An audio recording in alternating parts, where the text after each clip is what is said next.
साताऱ्यातील पाटणमध्ये बनावट नोटांसह एका व्यक्तीला अटक करण्यात आली आहे। मल्हारपेठ बाजारात 100 आणि 200 रुपयांच्या नोटा व्यापाऱ्यांना देत होता। त्यावेळी व्यापाऱ्यांनी या व्यक्तीला पकडून पोलिसांच्या ताब्यात दिले।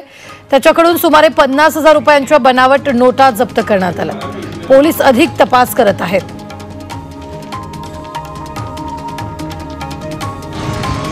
साताऱ्याच्या दरोडा टाकणाऱ्या 6 आरोपींना म्हसवड पोलिसांनी अटक केली आहे। आरोपींकडून सोन्याची चेन, रोख रक्कम, पिस्तूल, कोयता आणि वापरलेलं वाहन जप्त करण्यात आले।